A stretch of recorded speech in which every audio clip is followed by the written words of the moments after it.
And this president has been rolling back excessive regulations and unfair trade practices that were stifling American jobs.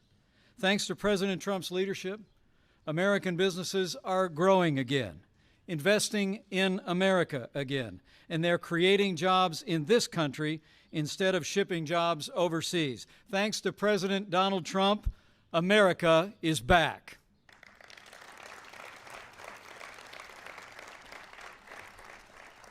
And just last week, we all witnessed the bold leadership of an American president on the world stage, putting America first.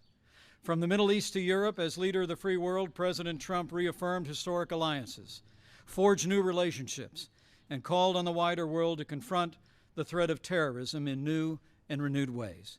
And by the action the President will announce today, the American people and the wider world will see once again. Our President is choosing to put American jobs and American consumers first. Our President is choosing to put American energy and American industry first.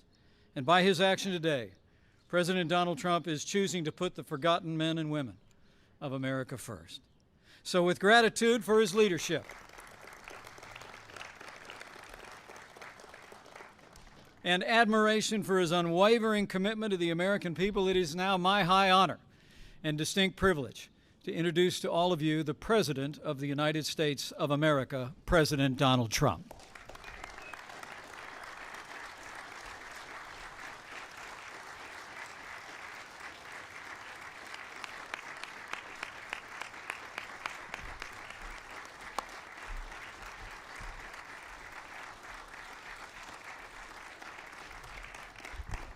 Thank you very much. Thank you. I would like to begin by addressing the terrorist attack in Manila. We're closely monitoring the situation, and I will continue to give updates. Anything happens during this period of time, but it is really very sad as to what's going on throughout the world with terror. Our thoughts and our prayers are with all of those affected. Before we discuss the Paris Accord, I'd like to begin with an update on our tremendous, absolutely tremendous economic progress since Election Day on November 8th. The economy is starting to come back, and very, very rapidly. We've added $3.3 trillion in stock market value to our economy and more than 1 million private sector jobs. I've just returned from a trip overseas where we concluded nearly $350 billion of military and economic development for the United States, creating hundreds of thousands of jobs. It was a very, very successful trip, believe me. Thank you. Thank you. In my meetings at the G7, we have taken historic steps to demand fair and reciprocal trade that gives Americans a level playing field against other nations. We're also working very hard for peace in the Middle East, and perhaps even peace between the Israelis and the Palestinians. Our attacks on terrorism are greatly stepped up, and you see that. You see it all over. From the previous administration, including getting many other countries to make major contributions to the fight against terror. Big, big contributions are being made by countries that weren't doing so much in the form of contribution.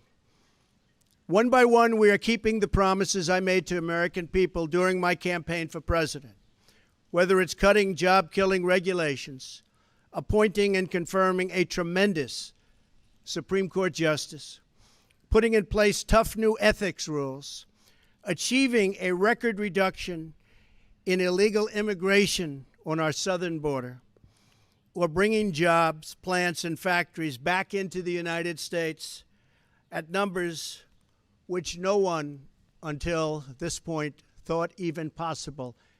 And believe me, we've just begun. The fruits of our labor will be seen very shortly, even more so.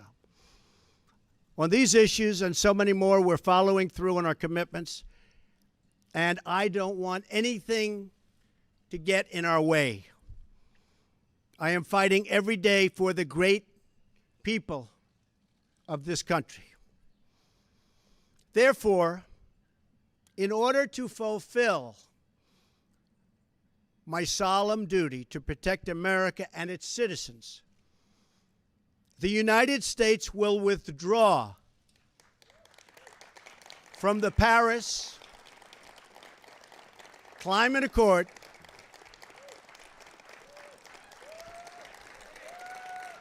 Thank you.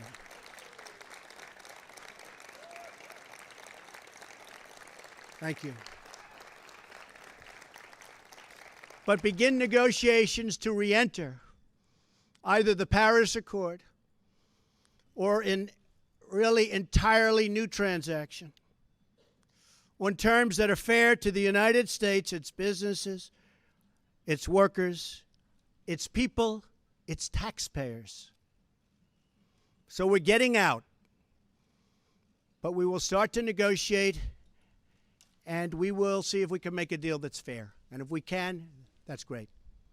And if we can't, that's fine. As president, I can put no other consideration before the well-being of American citizens. The Paris Climate Accord is simply the latest example of Washington entering into an agreement that disadvantages the United States to the exclusive benefit of other countries, leaving American workers, who I love, and taxpayers to absorb the cost in terms of lost jobs, lower wages, shuttered factories, and vastly diminished economic production. Thus, as of today, the United States will cease all implementation of the non-binding Paris Accord and the draconian financial and economic burdens the agreement imposes on our country. This includes ending the implementation of the nationally determined contribution and, very importantly, the Green Climate Fund, which is costing the United States a vast fortune. Compliance with the terms of the Paris Accord and the onerous energy restrictions that is placed on the United States could cost America as much as 2.7 million lost jobs by 2025, according to the National Economic Research Associates. This includes 440,000 fewer manufacturing jobs, not what we need. Believe me, this is not what we need, including automobile jobs and the further decimation of vital American industries on which countless communities rely.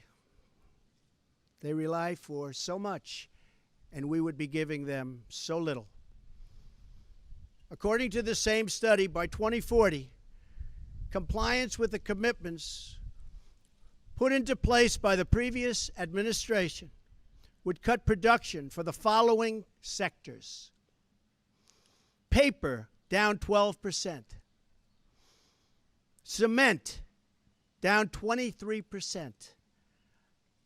Iron and steel, down 38%. Coal, and I happen to love the coal miners, down 86%. Natural gas, down 31%. The cost to the economy at this time would be close to $3 trillion in lost GDP and 6.5 million industrial jobs, while households would have $7,000 less income, and in many cases, much worse than that. Not only does this deal subject our citizens to harsh economic restrictions, it fails to live up to our environmental ideals. As someone who cares deeply about the environment, which I do, I cannot in good conscience support a deal that punishes the United States, which is what it does. The world's leader in environmental protection, while imposing no meaningful obligations on the world's leading polluters. For example, under the agreement, China will be able to increase these emissions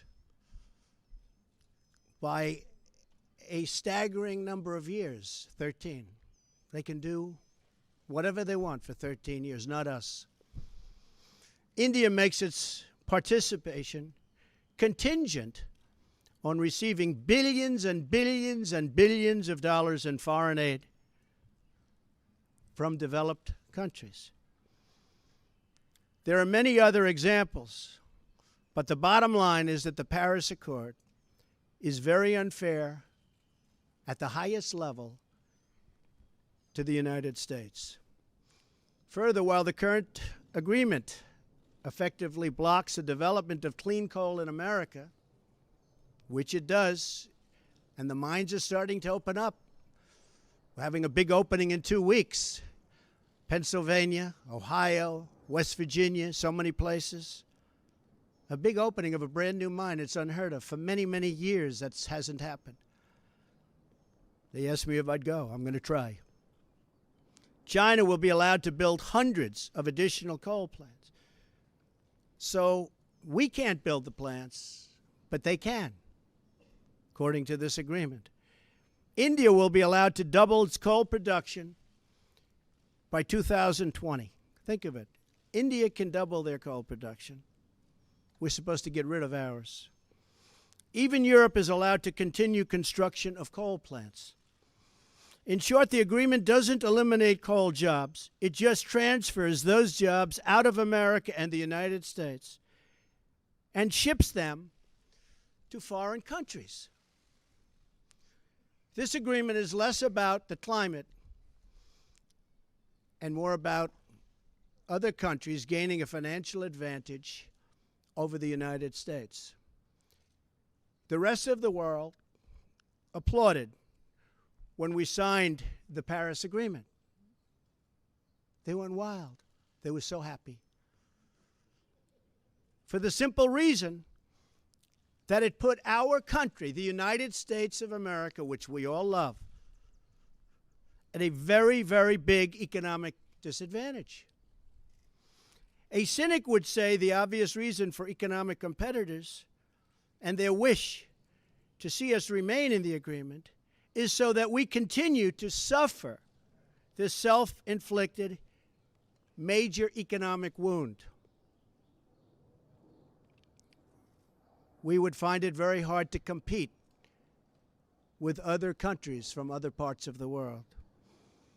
We have among the most abundant energy reserves on the planet, sufficient to lift millions of America's poorest workers out of poverty. Yet under this agreement, we are effectively putting these reserves under lock and key, taking away the great wealth of our nation. It's great wealth. It's phenomenal wealth. Not so long ago, we had no idea we had such wealth. And leaving millions and millions of families trapped in poverty and joblessness.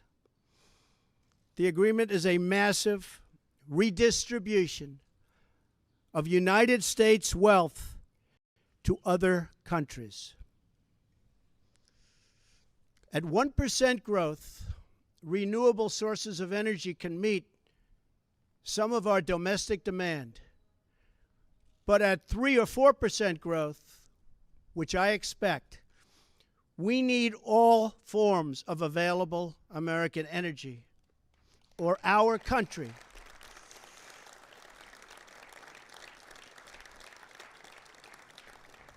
will be at grave risk of brownouts and blackouts. Our businesses will come to a halt in many cases, and the American family will suffer the consequences in the form of lost jobs and a very diminished quality of life. Even if the Paris Agreement were implemented in full, with total compliance from all nations, it is estimated it would only produce a 0.2 of 1 degree. Think of that. This much Celsius reduction in global temperature by the year 2100. Tiny, tiny amount. In fact, 14 days of carbon emissions from China alone would wipe out the gains from America, and this is an incredible statistic, would totally wipe out the gains from America's expected reductions in the year 2030. After we have had to spend billions and billions of dollars, lost jobs, closed factories, and suffered much higher energy costs for our businesses and for our homes. As the Wall Street Journal wrote this morning, the reality is that withdrawing is in America's economic interest and won't matter much to the climate. The United States under the Trump administration will continue to be the cleanest and most environmentally friendly country on earth. We'll be the cleanest. We're going to have the cleanest air. We're going to have the cleanest water. We will be environmentally friendly, but we're not going to put our businesses out of work. And we're not going to lose our jobs. We're going to grow. We're going to grow rapidly.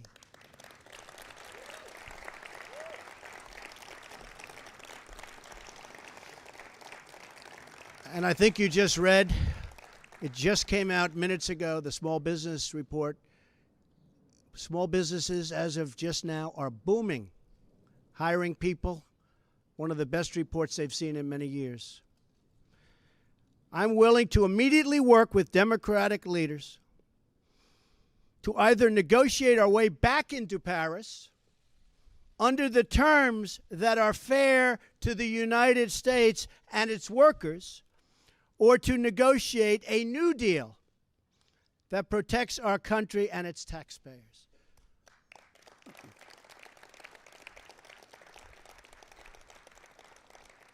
So if the obstructionists want to get together with me, let's make them non-obstructionists.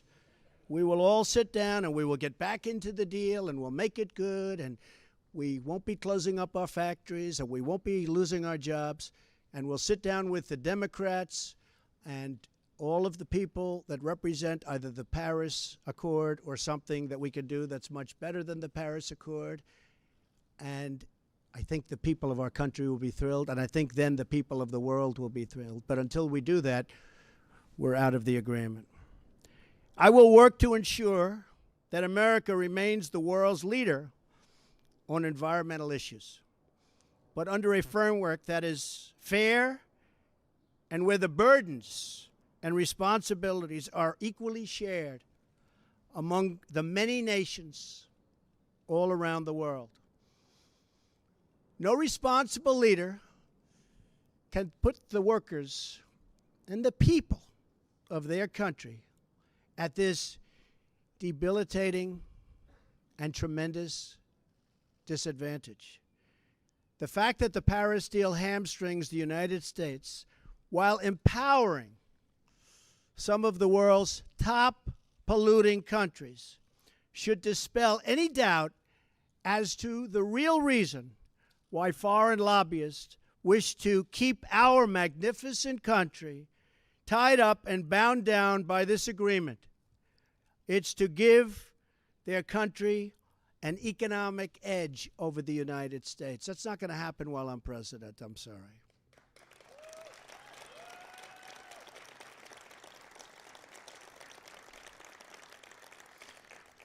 My job as president is to do everything within my power to give America a level playing field and to create the economic, regulatory, and tax structures that make America the most prosperous and productive country on earth. and with the highest standard of living and the highest standard of environmental protection. Our tax bill is moving along in Congress, and I believe it's doing very well. I think a lot of people will be very pleasantly surprised. The Republicans are working very, very hard. We'd love to have support from the Democrats, but we may have to go it alone, but it's going very well. The Paris Agreement handicaps the United States economy in order to win praise from the very foreign capitals and global activists that have long sought to gain wealth at our country's expense. They don't put America first. I do, and I always will.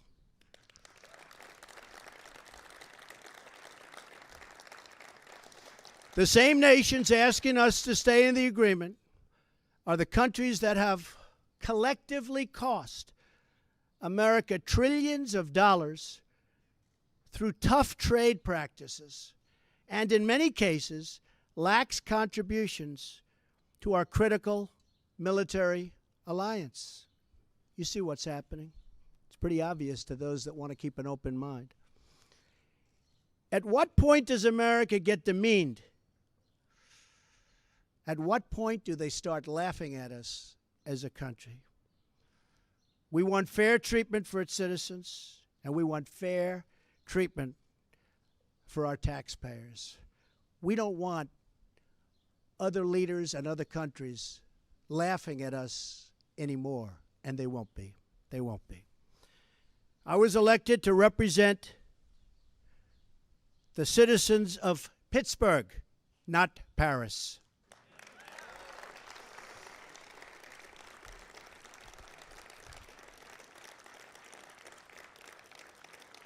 I promised I would exit or renegotiate any deal which fails to serve America's interests. Many trade deals will soon be under renegotiation. Very rarely do we have a deal that works for this country, but they'll soon be under renegotiation. The process has begun from day one, but now we're down to business. Beyond the severe energy restrictions inflicted by the Paris Accord, it includes yet another scheme to redistribute wealth out of the United States through the so-called Green Climate Fund, nice name, which calls for developed countries to send $100 billion to developing countries, all on top of America's existing and massive foreign aid payments. So we're going to be paying billions and billions and billions of dollars, and we're already way ahead of anybody else. Many of the other countries haven't spent anything, and many of them will never pay one dime. The Green Fund would likely obligate the United States to commit potentially tens of billions of dollars, of which the United States has already handed over $1 billion. Nobody else is even close. Most of them haven't even paid anything, including funds raided out of America's budget for the war against terrorism. That's where they came. Believe me, they didn't come from me. They came just before I came into office. Not good. And not good the way they took the money. In 2015, the United Nations, departing top climate officials, reportedly described the $100 billion per year as peanuts, and stated that the $100 billion is the tail that wags the dog. In 2015, the Green Climate Fund's executive director reportedly stated that estimated funding needed would increase to $450 billion per year after 2020, and nobody even knows where the money is going to. Nobody's been able to say, where is it going to? Of course, the world's top polluters have no affirmative obligations under the Green Fund, which we terminate. America is $20 trillion in debt. Cash-strapped cities cannot hire enough police officers or fix vital infrastructure.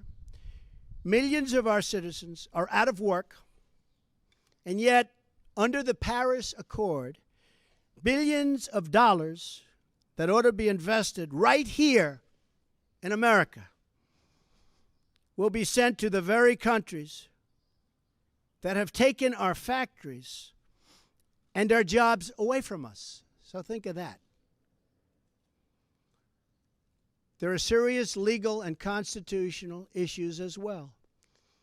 Foreign leaders in Europe, Asia, and across the world should not have more to say with respect to the U.S. economy than our own citizens and their elected representatives. Thus, our withdrawal from the agreement represents a reassertion of America's sovereignty.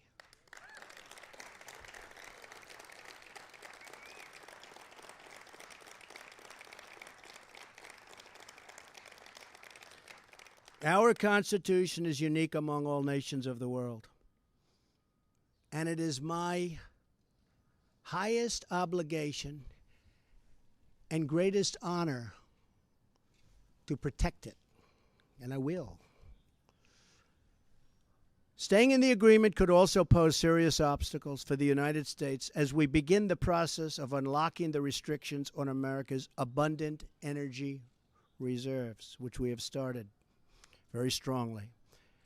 It would once have been unthinkable that an international agreement could prevent the United States from conducting its own domestic economic affairs.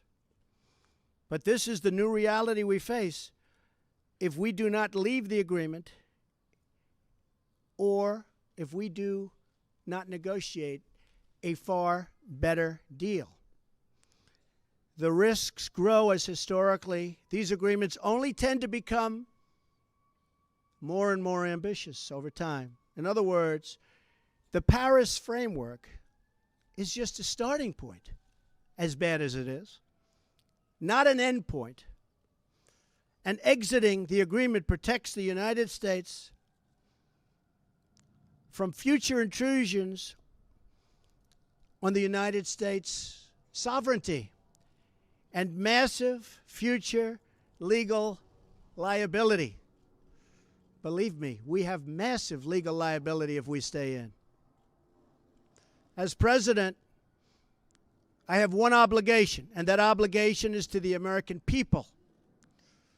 The Paris Accord would undermine our economy, hamstring our workers, weaken our sovereignty, impose unacceptable legal risk, and put us at a permanent disadvantage to the other countries of the world.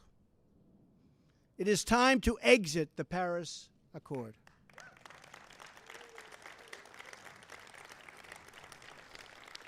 And time to pursue a new deal that protects the environment, our companies, our citizens, and our country.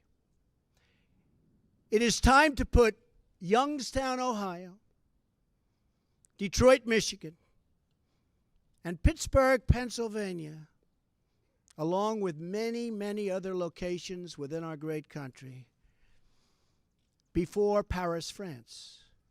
It is time to make America great again. Thank you. Thank you. Thank you very much.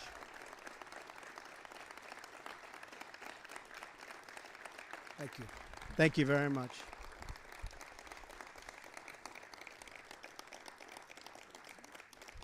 Thank you very much. Very important. I'd like to ask Scott Pruitt, who most of you know and respect, as I do, just to say a few words. Scott, please.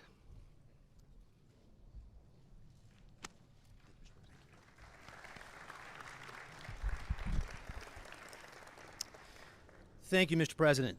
Your decision today to exit the Paris Accord reflects your unflinching commitment to put America first. And by exiting, you're fulfilling yet one more campaign promise to the American people. Please know that I'm thankful for your fortitude, your courage, and your steadfastness as you serve and lead our country. America finally has a leader who answers only to the people, not to the special interests who have had their way for way too long. In everything you do, Mr. President, you're fighting for the forgotten men and women across this country. You're a champion for the hardworking citizens all across this land who just want a government that listens to them and represents their interest. You have promised to put America first in all that you do. And you've done that in any number of ways, from trade to national security to protecting our border to right-sizing Washington, D.C. And today, you've put America first with regard to international agreements and the environment. This is an historic restoration of American economic independence, one that will benefit the working class, the working poor, and working people of all stripes. With this action, you have declared that the people are rulers of this country once again. And it should be noted that we as a nation do it better than anyone in the world in striking the balance between growing our economy, growing jobs, while also being a good steward of our environment. We owe no apologies to other nations for our environmental stewardship. After all, before the Paris Accord was ever signed, America had reduced its CO2 footprint to levels from the early 1990s. In fact, between the years 2000 and 2014, the United States reduced its carbon emissions by 18+%.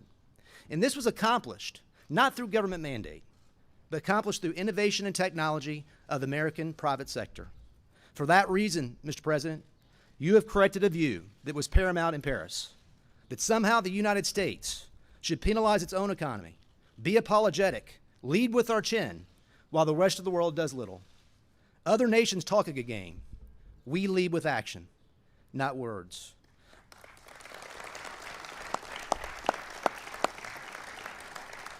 Our efforts, Mr. President, as you know, should be on exporting our technology, our innovation, to nations who seek to reduce their CO2 footprint to learn from us. That should be our focus, versus agreeing to unachievable targets that harm our economy and the American people. Mr. President, it takes courage, it takes commitment to say no to the plaudits of men while doing what's right by the American people. You have that courage, and the American people can take comfort because you have their backs. Thank you, Mr. President. Thank you.